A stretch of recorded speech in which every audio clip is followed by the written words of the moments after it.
గ్రామాల్లో తిరిగే పరిస్థితి కూడా ఉన్నది అధ్యక్ష. కేవలం ఎంతకాలం మభ్య పెడతారు, ఎంతకాలం డిబేట్ చేస్తారు అధ్యక్ష. కేవలం మీరు అధికారం రావాలని ఒకే ఒక ఆకాంక్షతో వచ్చిండ్రు, అధికారంలోకి వచ్చిండ్రు, ప్రజల్ని మోసం చేసిండ్రు, మభ్య పెట్టిండ్రు, అబద్ధాల మాటలతోటి ఈరోజు పూర్తిగా ఈ రాష్ట్రాన్ని మళ్ళీ మీరు ఒక ధ్వంసం చేసే ప్రయత్నం చేస్తూ ఉన్నారు. నేను ఒకటి అడుగుతా ఉన్నాను, గత ప్రభుత్వం చేసింది, గత ప్రభుత్వం ఎక్కడ కూడా మరి ఇచ్చిన హామీలు నెరవేర్చలేదని, గత ప్రభుత్వం ఎక్కడ కూడా ఇచ్చిన హామీలు నెరవేర్చలేదని ఈ ప్రభుత్వం కూడా అదే మాదిరిగా మేము కూడా వాళ్ళు చేసిండ్రు మరి మమ్మల్ని ఏం చేస్తారు అని చెప్పేసి మేము కూడా ఇట్లే కాలం గడుపుతామనంటే నడవదు అధ్యక్ష. గత ప్రభుత్వం అంటే మోసం చేసిందనే వాళ్ళని వాతలు పెట్టిండ్రు, మోసం చేసిందనే వాళ్ళని దించేసిండ్రు, మోసం చేసిందనే వారికి వీళ్ళ అపోజిషన్లో కూర్చోబెట్టిండ్రు అధ్యక్ష. కానీ మీరు మాట ఇస్తే తప్పరనుకున్నాం. కానీ మొన్ననే కొంతమంది ఎమ్మెల్యేలు నాతో చెప్తున్నారు, సార్ మా ముఖ్యమంత్రి ఇట్లా యూటర్న్ తీసుకుంటాడు అనుకోలేదు సార్, మా ముఖ్యమంత్రికి ఇట్లా యూటర్న్ తీసుకుంటూ అనుకోలేదు సార్ అని చెప్పి కొంతమంది ఎమ్మెల్యేలు పాపం నాకు చెప్తున్నారు. అయ్యా బయట కూడా కొంతమంది చెప్తా ఉన్నారు యూటర్న్ ముఖ్యమంత్రి అని. అయ్యా నువ్వు యూటర్న్ ముఖ్యమంత్రి కావద్దు, నువ్వు నా స్నేహితుడివి, నువ్వు మంచి ముఖ్యమంత్రిగా పేరు తెచ్చుకోవాలని కోరుతా ఉన్నా. నువ్వు నా స్నేహితుడిగా మంచి ముఖ్యమంత్రిగా పేరు తెచ్చుకోవాల్సిందిగా కోరుతా ఉన్నాను. ఇప్పుడు అధ్యక్ష రాజకీయ ప్రసంగం చేస్తున్నవారు, మా ముఖ్యమంత్రి గారు ఎక్కడా యూటర్న్ తీసుకోలేడు, మా ముఖ్యమంత్రి గారు పదే పదే చెప్తున్నాడు మేము ప్రజలకు ఇచ్చిన హామీలను అమలు చేసే బాధ్యతను తీసుకుంటామని చెప్పని.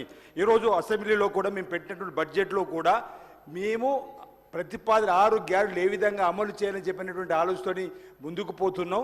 ఇప్పటికే 2 అమలు చేసినాం. గవర్నర్ గారి ప్రసంగంలో మరో 2 అమలు చేయబోతున్నాం చెప్పి మిగతావి కూడా 100 రోజుల్లో అమలు చేస్తామని చెప్పినాం.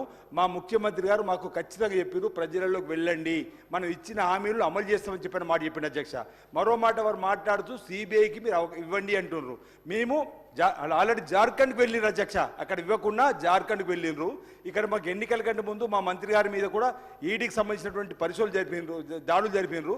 మేమేం చెప్పదలుచుకున్నామంటే ఇక్కడ మేము కాళేశ్వరంలో జరిగినటువంటి అవినీతి అక్రమాలపైన జ్యుడిషియల్ ఎంక్వైరీ వేస్తామని చెప్పినాం అధ్యక్ష. వీళ్ళెందుకో మాకు అప్పైపోండి అంటారు. అంతకుముందు మా గౌరవ అప్పుడు పీసీ అధ్యక్షులు ఇప్పుడు ముఖ్యమంత్రి రేవంత్ రెడ్డి గారు స్వయంగా వారు విచారణ జరపండి, ఈడీ విచారణ జరపండి పిటిషన్ ఇచ్చారు, సిబిఐ విచారణ జరపండి పిటిషన్ ఇచ్చారు. సరే సిబిఐ విచారణ జరపడానికి రాష్ట్రంలో అధికారం లేదు మాకంటే ఈడీ విచారణ జరపచ్చు కదా అధ్యక్ష. ఇప్పుడు ఈ కాళేశ్వరంలో జరిగినటువంటి నిన్న మేము బస్సులు పెట్టి పెడితే ఈరోజు ఇదే హౌస్ నుండి మేము కాళేశ్వరం జరిగిన అవినీతి అక్రమాలను ఈ రాష్ట్ర ప్రజలకు చెప్పడానికి ప్రభుత్వం ప్రయత్నం చేస్తే వారిని కూడా రమ్మని ఆహ్వానించిన వచ్చా. వారు రావాల్సింది పోయి ఈరోజు మీరు పగులను ఏం చేస్తున్నట్టు చూసడానికి ఎందుకు పోయినట్టు వారు హేళనగా మాట్లాడేటువంటి విధానం కరెక్ట్ కాదు అధ్యక్ష.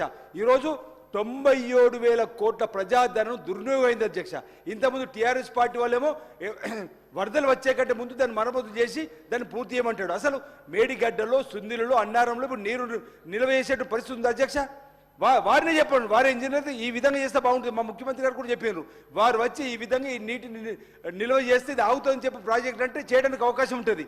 దానిపైన విజిలెన్స్ విచారణ జరుగుతుంది. ఆ విజిలెన్స్ విచారణ ఆధారంగా ఒక అధికారిని టర్మినేట్ చేసినాము, మరో అధికారిని రాజీనామా చెప్పినాము. దానిపై విచారణ జరుగుతుంది. ఆ లోపల ఇంత తొందరపాటు మాటలు ఎట్లా చేసి ప్రభుత్వమైన 2 మాసాలు కాలేదు. మేము తప్పనిసరిగా హామీలను అమలు చేస్తాం.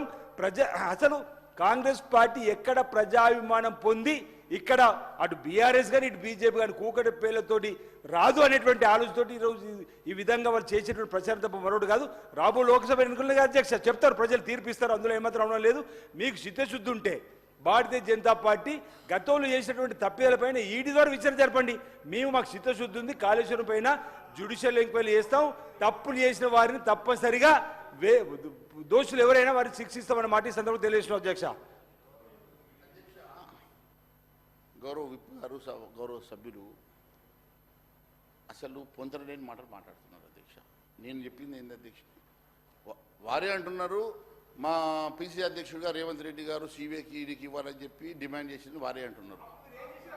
ఇప్పుడు అప్పటి ప్రభుత్వం అదే చెప్తా ఉన్నాను, అదే అప్పటి ప్రభుత్వము ఇవ్వలేదు కాబట్టి మీరు ప్రామిస్ చేసిండ్రు, ఛాలెంజ్ చేసిండ్రు, రాజకీయ సన్యాసం చేస్తామని చెప్పేసి మీరు ఛాలెంజ్ చేసిండ్రు కాబట్టి మిమ్మల్ని కోరుతా ఉన్నాను అధ్యక్ష. మీరు ఒక లెటర్ ఇవ్వండి. మీరు ఒక లెటర్ ఇస్తే 48 గంటల్లో సిబిఐకి మేము ఎంక్వైరీకి మేము పెట్టిస్తాం. మీకు ఇప్పుడు ఈడీకి ఏం సంబంధం ఉంటుంది అధ్యక్ష? మనీ లాండరింగ్కి దీనికి సంబంధం ఉంది అధ్యక్ష. మనం ఏమడుగుతున్నాము, మనీ లాండరింగ్ ఇష్యూ కాదు ఇక్కడ జరిగింది 94,000 కోట్ల రాష్ట్ర ధనం